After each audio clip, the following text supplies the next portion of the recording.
Bonjour à tous, bonjour à toutes, je suis ravie de vous retrouver dans une nouvelle vidéo qui sera le rendez-vous hebdomadaire de l'Update Lecture. On va parler des lectures que j'ai faites la semaine passée. J'ai un plutôt bon bilan, il y a des lectures qui sont mitigées mais elles me font à chaque fois plutôt parler et réfléchir, donc je pense qu'on peut dire que c'est quand même de bonnes lectures.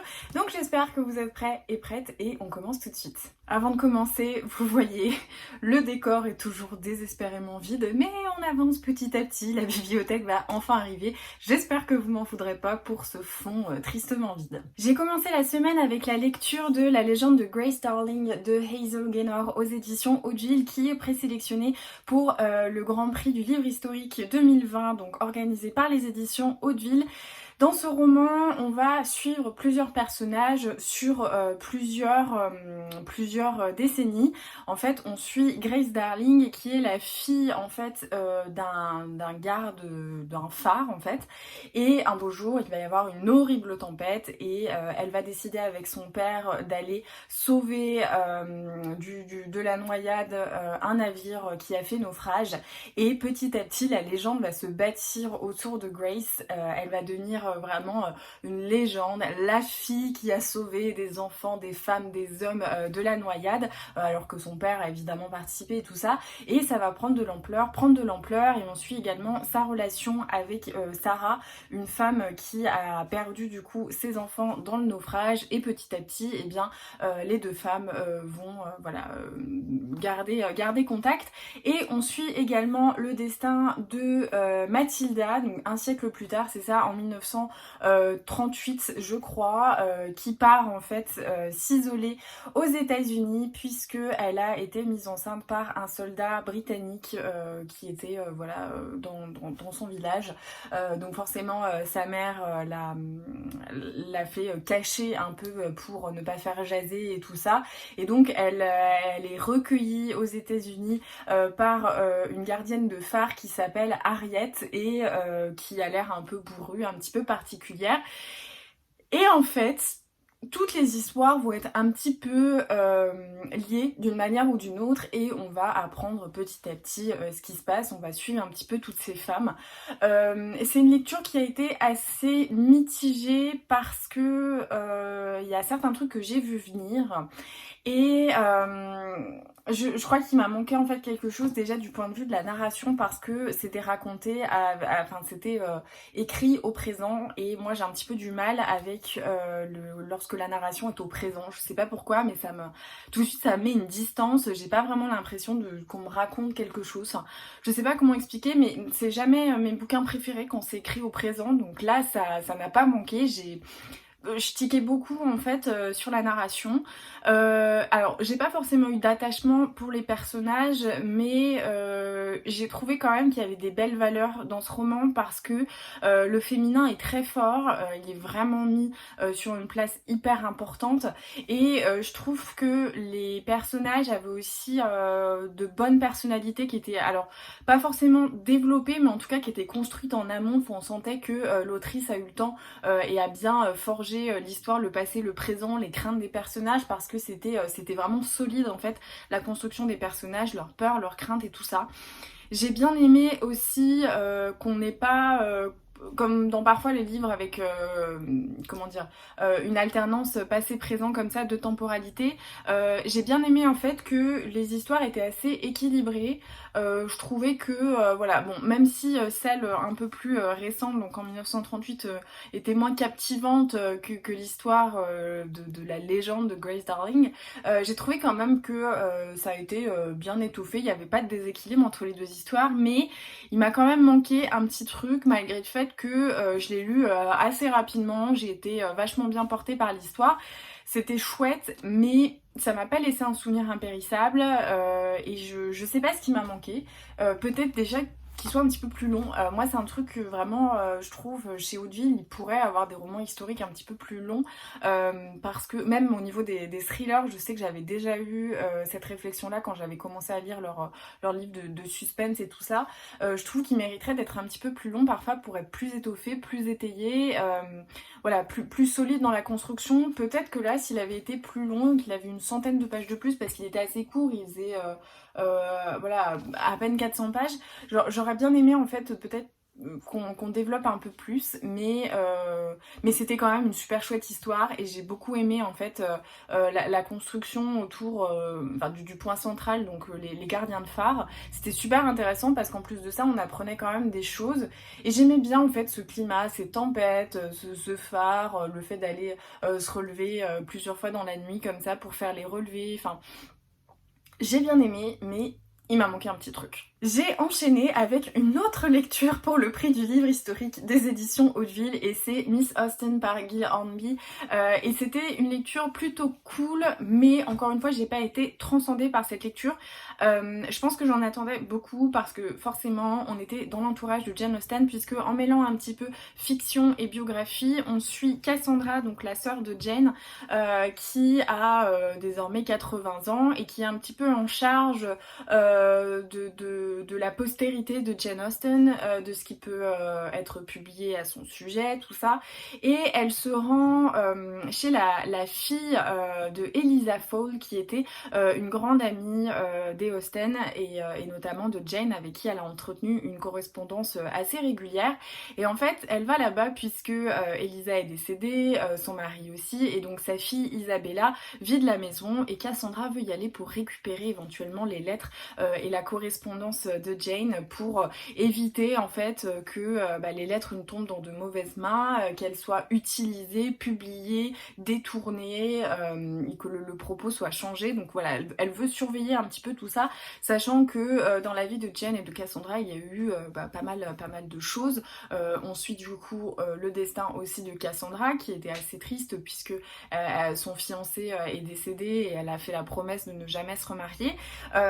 Et donc on va en fait suivre tout ça, donc l'espèce de quête de cette vieille femme qui a du mal à se mouvoir mais qui va essayer d'aller farfouiller discrètement dans la maison avec une femme de ménage qui va un peu la surveiller de près et elle va essayer de découvrir tout ça et on a parfois des petits retours en arrière, on a également les lettres qu'on peut lire et tout ça qui nous apprennent plein de choses sur la vie de Jane Austen, de Cassandra et des Austen en général, également de la maladie de Jane petit à petit jusqu'à son décès et c'était assez chouette. Alors j'ai pas appris grand chose sur la vie de Jane Austen mais je pense que ça peut être une bonne lecture compagnonne d'avoir ce livre, ça peut un petit peu enrichir notre connaissance de l'univers des Austen je pense, mais j'ai trouvé que c'était quand même assez agréable, enfin je pense que j'en attendais beaucoup parce que quand ça concerne les Sœurs Brontë, quand ça concerne Jane Austen, je mets toujours la barre très très haut.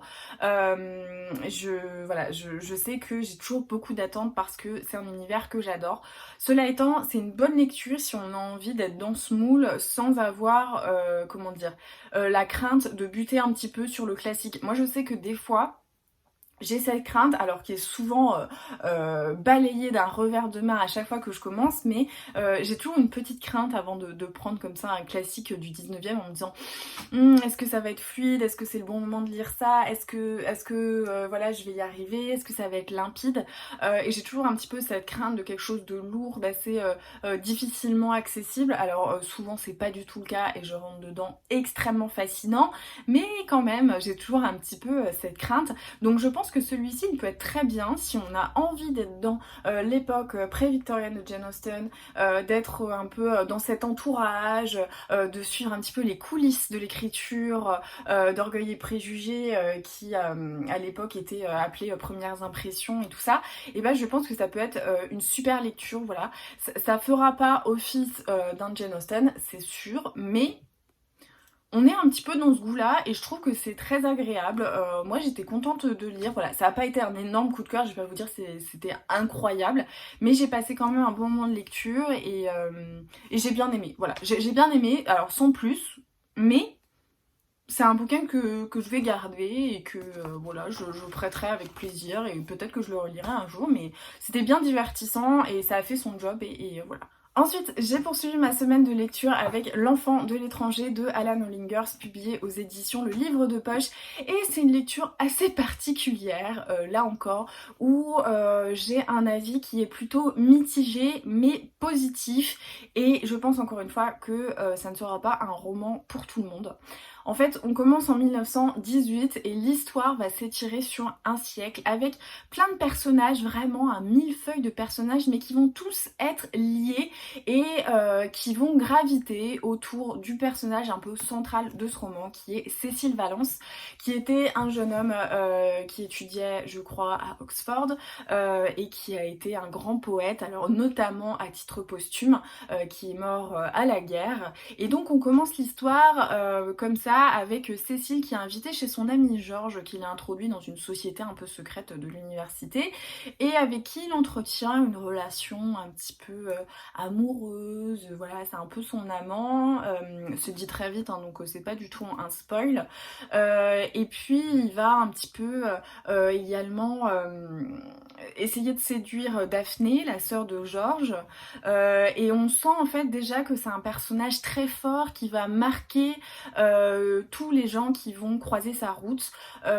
Il a l'air d'être très séducteur, mais presque un peu dangereux. Enfin, on perçoit une espèce de d'attraction comme ça où c'est un peu insurmontable. On peut pas s'en empêcher. Vraiment, c'est irrépressible de tomber sous le charme de Cécile Valence, mais on sait que quand on tombe dedans, on va pas forcément ressortir indemne. Voilà, moi je vois ce personnage un petit peu magnétique comme ça. Et donc on suit petit à petit l'évolution de ces gens, mais jamais de la même manière. Il y a 5 parties. Alors je trouve que les parties sont un petit peu déséquilibrées parce qu'il y en a certaines qui sont extrêmement captivantes, les 2 premières, puisque la deuxième, on est parachuté quelques années plus tard. On découvre que Daphné est mariée avec le frère cadet de Cécile. On comprend pas trop où est Georges, on comprend pas trop ce qui se passe. Et en fait, il va y avoir plein de choses comme ça. Ma lecture a été assez particulière parce que je me suis laissée avoir par la 4e de couverture. J'avais eu un petit peu cette même réflexion avec la 4e de couverture du Messager de LP Harvey, je crois que c'était comme ça que ça s'appelait, aux éditions 10-18, où je disais que voilà, la 4e de couverture mettait énormément l'accent sur cette relation un petit peu secrète, interdite, dont le jeune Léon allait se faire messager comme ça, de manière secrète, alors qu'en fait, c'était vraiment un pur roman d'apprentissage et on suivait beaucoup plus Léon en tant que personnage que cette histoire qui était au second, voire au 3e plan. Et là c'est pareil, je me suis laissée avoir par cette 4e de couverture qui parlait d'un secret, d'un pacte entre les 3 personnages, Daphné, Georges et Cécile. Donc pendant la lecture j'étais un petit peu embrouillée parce que je me disais mais là il n'y a pas une once de teasing sur cette résolution de ce secret, de ce pacte, de qui est ce fameux enfant de l'étranger. Et donc moi je cherchais vraiment un secret comme ça, un peu de famille qui traverse les générations, qui va être modifié, qui va être toujours gardé précieusement par les principaux protagonistes, dont là en plus de ça est décédé. Donc je m'attendais vraiment à ça et c'était pas le cas. Donc ça m'a un petit peu perturbée et à partir d'un moment en fait de ma lecture, quand j'étais presque vers la fin, je me suis dit bah j'arrête parce que je pense qu'il y en a pas en fait, enfin c'est pas du tout teasé, donc j'imagine qu'il va pas à la fin faire whoop, je révèle un énorme mystère. À mon avis ça sera pas du tout le cas.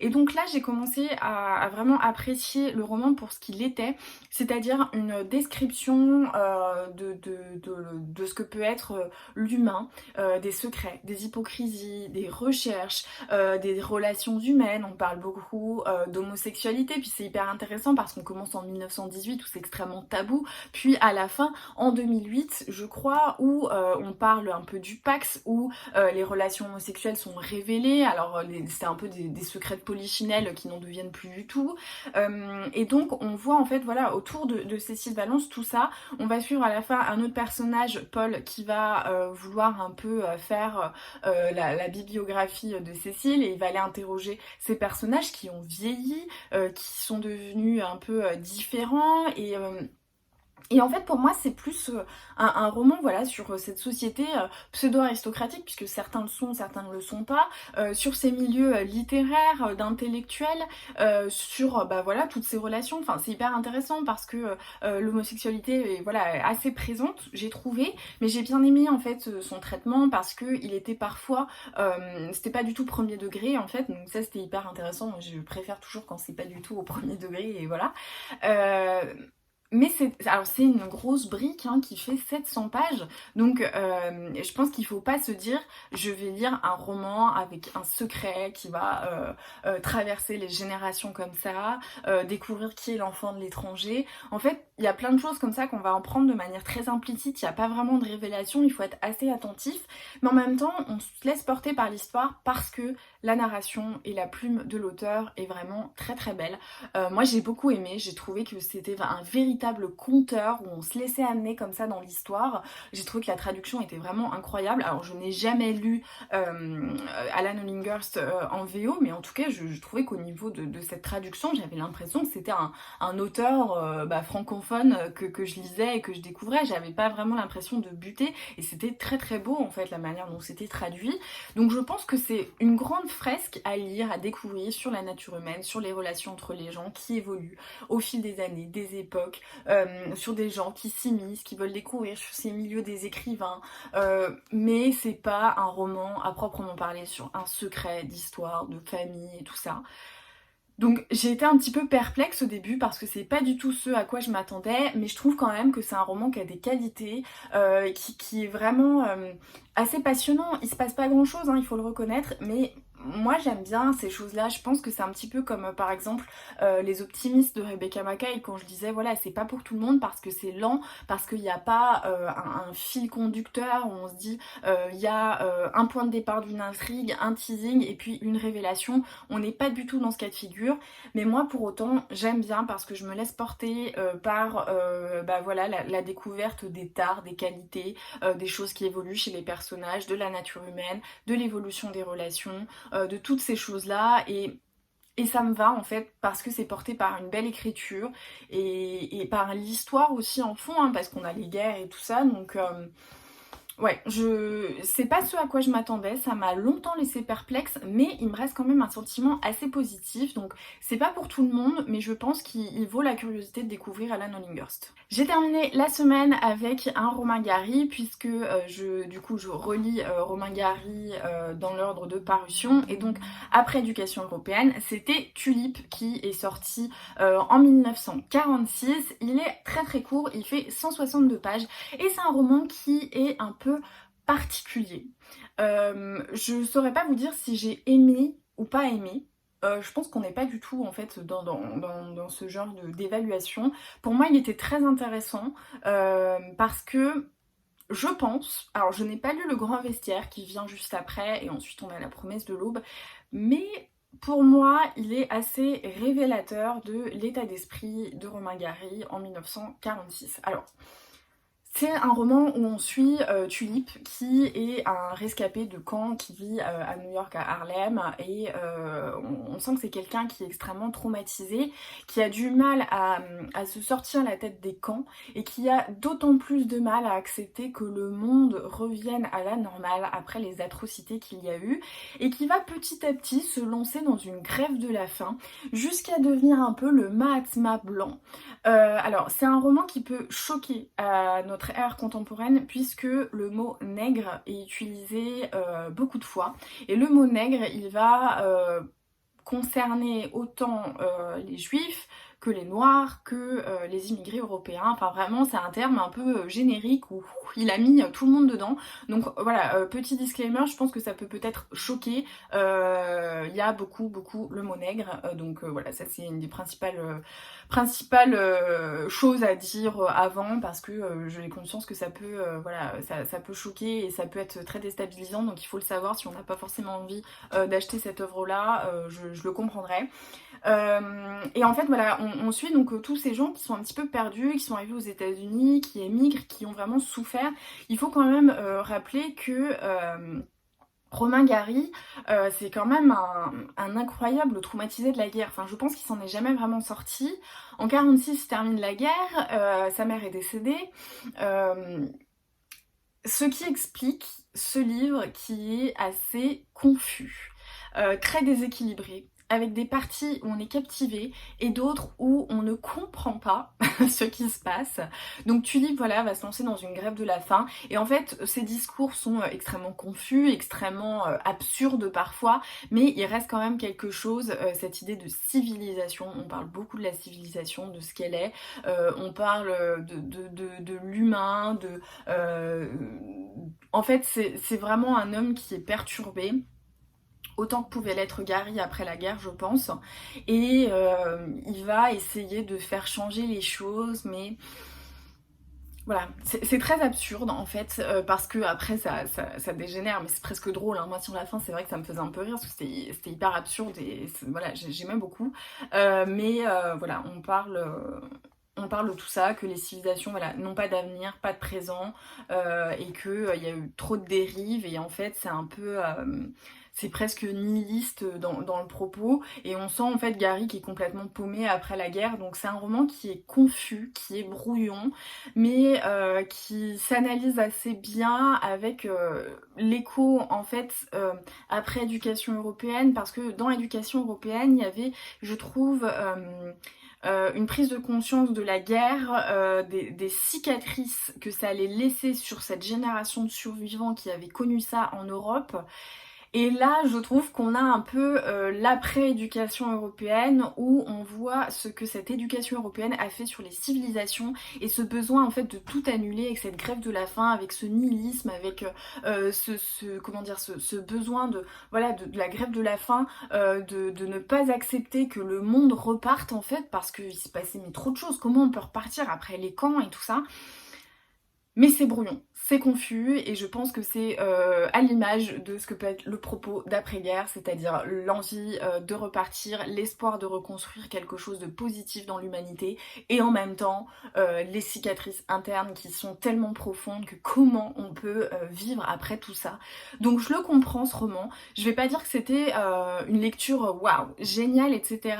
Je pense que si vous n'avez pas prévu d'étudier l'œuvre de Gary comme j'ai envie de le faire, voilà, vous avez pas une curiosité particulière, clairement le lisez pas, ça va pas vous plaire, c'est pas incroyable, c'est très déséquilibré en termes de qualité dans le roman, mais pour moi qui est voilà cette envie de découvrir l'intégralité de l'œuvre de Romain Gary, c'était assez intéressant quand on remet un petit peu en perspective avec sa vie, avec l'après-guerre, avec tout ça. Donc je pense que voilà, c'est pas un roman qui peut se lire à part. Il se prend vraiment dans une espèce voilà, de continuité, d'universalité dans la lecture, mais c'est pas quelque chose qu'on peut lire à part sans avoir ce projet, on va dire, de s'intéresser vraiment à la vie de Romain Gary, à son œuvre, parce que sinon, je pense que ça sera pas une lecture, voilà, super. Mais je suis contente de l'avoir lu, je suis contente parce que au début j'étais très perturbée par cette lecture, je me disais qu'est-ce que c'est que ça, et en fait petit à petit il y avait des choses comme ça, j'ai corné, hein. C'est pas un livre que je trouve extrêmement qualitatif, mais en tout cas j'ai corné plein de pages parce que ça m'a révélé plein de choses sur la pensée de Gary après la guerre, qui m'éclaire un petit peu aussi par rapport à certaines anecdotes que j'ai pu lire sur sa vie après la guerre et tout ça. Donc pour moi c'était vraiment très intéressant, très enrichissant aussi.